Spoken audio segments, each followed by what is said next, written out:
Bienvenue à Nutto Show. Aujourd'hui, on plonge ensemble dans l'histoire et les vertus d'un petit trésor culinaire et médicinal, l'ail. Oui, ce simple bulbe à l'odeur bien marquée cache des pouvoirs étonnants qui traversent les âges et les civilisations. Dans l'Égypte ancienne déjà, l'ail était considéré comme un aliment sacré. Il était offert aux bâtisseurs de pyramides en même temps que le pain pour leur donner force et endurance. Il paraît même que ces ouvriers refusaient de travailler si les ratios d'ail venaient à manquer. C'est dire à quel point on reconnaissait déjà ses vertus pour la santé. Chez les Hébreux aussi, l'ail avait une place de choix. Lors de l'Exode, il fut cité comme l'un des aliments les plus précieux laissés derrière en Égypte. On le regrettait presque autant que les concombres ou les mélans. Et de la médecine ayurvédique indienne, l'ail était aussi utilisé pour réchauffer le corps, améliorer la circulation et soigner les troubles digestifs. Mais alors, qu'est-ce qui rend l'ail si spécial? Quand il est écrasé ou haché, l'ail libère de l'alicine, une substance puissante aux propriétés antibiotiques et anticoagulantes. Il agit sur tout le corps, notamment sur les poumons, les reins et la peau, car ses principes actifs se diffusent facilement dans le sang.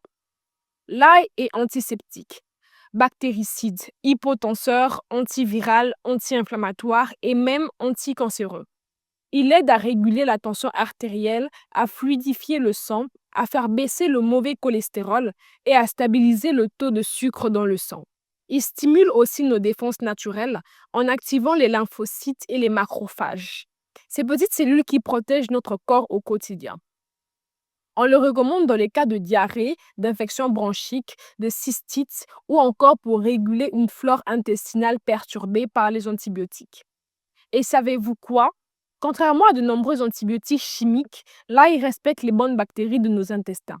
Il agit aussi comme vermifuge contre les parasites intestinaux, notamment chez les enfants, et en usage externe. Appliqué sur une callosité, l'ail peut aider à ramollir et faire disparaître les durillons. Certains utilisent même l'ail comme soutien dans le traitement anti-tabac, car il aide à éliminer les toxines et réduit l'envie de fumer. Et bien qu'il soit parfois cité comme remède contre les cancers, il est préférable de le considérer comme un allié préventif et non comme un traitement miracle. Enfin, un petit clin d'œil à son cousin sauvage, l'ail des ours, moins connu mais tout aussi riche. Il se consomme frais mais reste moins toléré au niveau digestif. Évidemment, l'ail doit être consommé avec précaution. À forte dose, surtout cru, il peut poser des problèmes chez les personnes sujettes aux hémorragies ou durant la grossesse.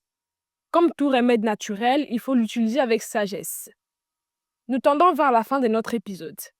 L'ail n'est pas juste un condiment, c'est un véritable compagnon santé, un trésor ancestral à portée de main. Alors que ce soit dans votre assiette ou votre trousse de remèdes naturels, ne les négligez pas. C'était Lady Congo à partir de Kinshasa. Peace and love, on est ensemble.